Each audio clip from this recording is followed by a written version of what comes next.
Hello everyone, it's the People's Union of Wales, and today we're going to be doing the first Politburo meeting that will be posted onto YouTube. So with us today we have Deputy Secretary Lloyd, Comrade Collins, and of course me. So does anyone want to start it off? Yeah, what is our movement? Anyhow, you might cut off then. Oh, shit. Well, yeah, we're going to talk about what the movement's all about. Yeah. So basically what we'll be doing is discussing our movement, what our ideals are, and say what we might be doing in the future. So basically what we are is if you haven't noticed already, a pro-Welsh independence Marxist-Leninist movement. Anyone else want to join in? Yeah, what he said, so we're probably the best. I mean, really, we're the only one. Yeah, we're anti-EU. Yes, because EU bad. Bad. EU to do. Hold on, I've written it down somewhere here.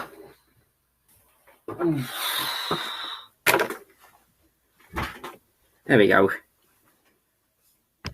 So basically we're going to be discussing what our policies will be if Wales gets its independence. So when Wales does eventually, which you probably will, get its independence, we should, really focus on industry and agricultural. We should also put medical care and trade also up there.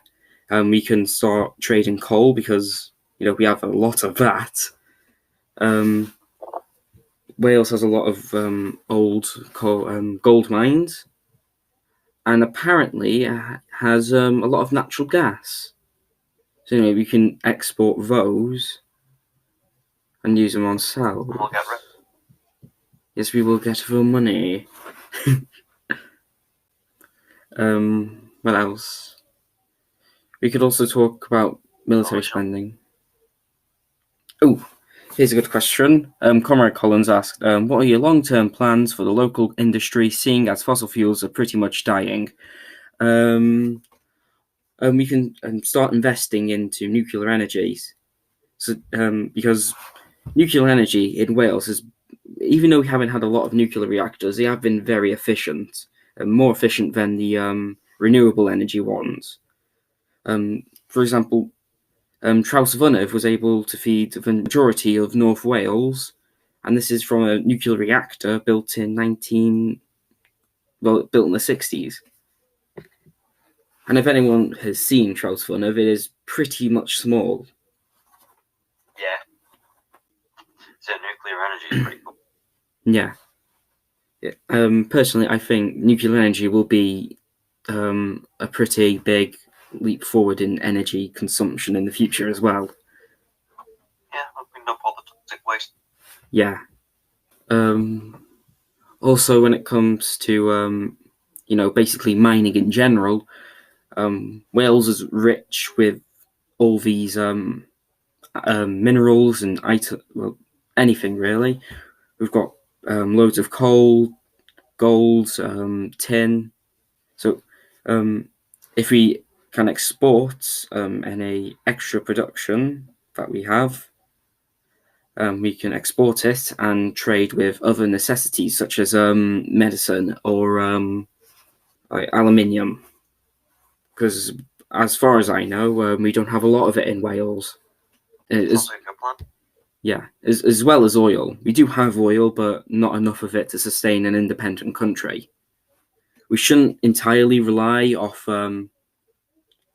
foreign imports and exports as our main source of income. But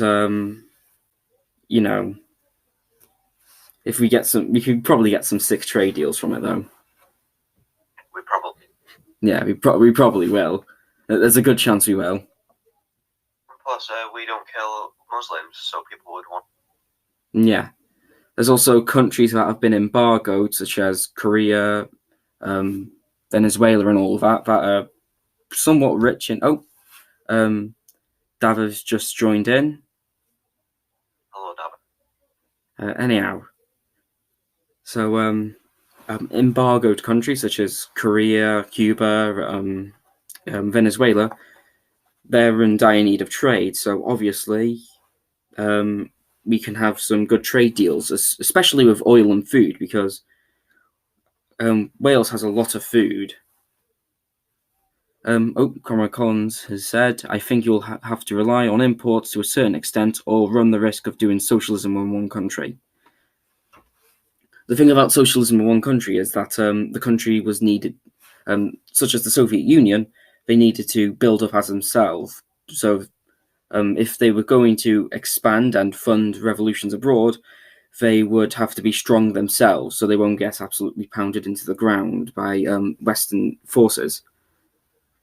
But I somewhat agree with running the risk of doing it, because personally speaking, I believe socialism in one country was a somewhat effective strategy, but overall hindered the Soviet Union.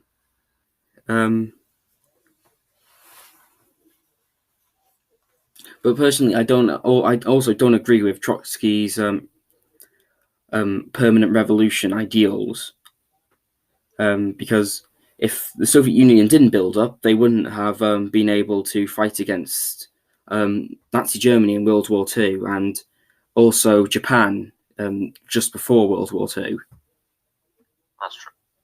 And they also wouldn't be able to fund the overall world revolution, because even at the time when Lenin was around, the Soviet Union, well, really, it was just the Russian Soviet Federative Socialist Republic back then, was still mainly agricultural. Personally, though, I think we should invest in industry, because we do have a lot of agriculture, especially in the south. Yeah. So then we could bring our yeah. Also, with military, Wales can somewhat sustain a pretty good military, because if the Vietnamese can beat the Americans, even just with rice farmers, that's obviously just simplifying it. I think we can beat foreign invaders if we have the right strategy. Yeah. Because it's mainly about strategy. I mean, to be fair, I don't think most English prime ministers, I don't think they're the best at strategizing. I mean, just nonsense. Yeah. So I think we could win. Yeah, it is a possibility. But overall, for military spending, I think. Oh, hold on.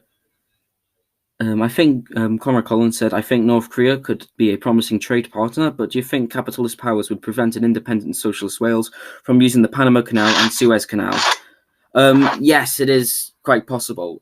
If we're going to let's raise a hypothetical situation of Wales does a violent revolution and overthrows English rule over Wales, then we probably would have the Panama Canal and Suez Canals closed off to us because of NATO and their horrible policies for those things. Because also, especially with Cuba and Korea, or specifically the northern part, they have pretty good medical staff. So if an independent Wales was short on medical supplies, we could, of course, both countries being somewhat socialist, would provide aid to us, as the Cubans have actually provided doctors and nurses and all to the United States, who are right now still embargoing the country. That's really wholesome. That is very wholesome. Anyone else want to add something into the talking point? I think most of the capitalist powers, I think they I mean, with the violent revolution, probably not. Yeah. We don't need them. If Venezuela, yeah. So would Vuvuzela. Yeah, Venezuela. Yeah, I agree with you there. if Wales was to do a violent revolution, though, they would need a very well armed and very well tactically knowledgeable force. Anywhere in the world. Kind of. David, you're, I can't hear you that well. Sorry. I'll just type. No, you know the if you look, wait, are you on a phone or a computer? Laptop. Oh, laptop. There should be a thing on the top right corner with some lines. If you click that, it will stop background noise. Lines. Wait. It's next to the I think it works on computer as well, but next to when you have a look at the general chat thing, there'll be headphones, a person with a plus next to it. It's in between settings and the person with the plus on it, unless it's different on computer. Yeah, it's not there. Oh, isn't it? No. Ah, well.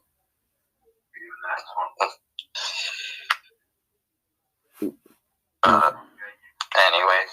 I can hear you better now, though. I can hear you better now.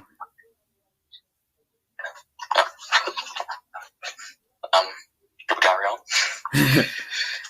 Anyway, the thing with violent revolutions, even revolutions in general, really, you'll need a well-armed militia.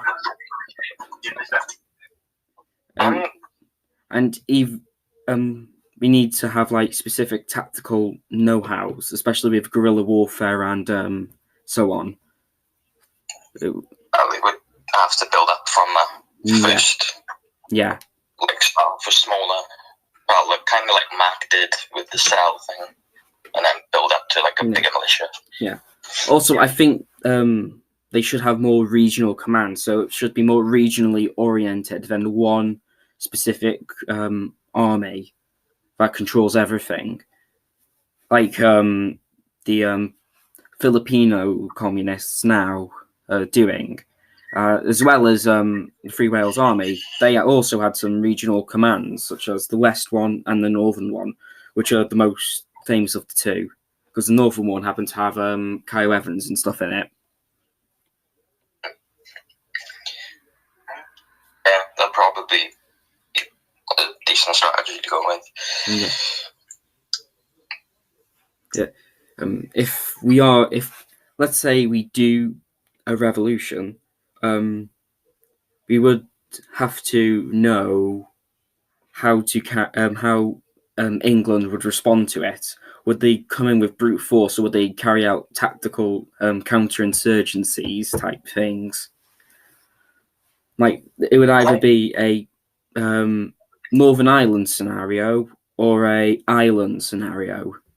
Yeah, pretty much. Yeah, because rather similar, actually. With Northern Ireland, they administered martial law and as well carried out these very precise ones.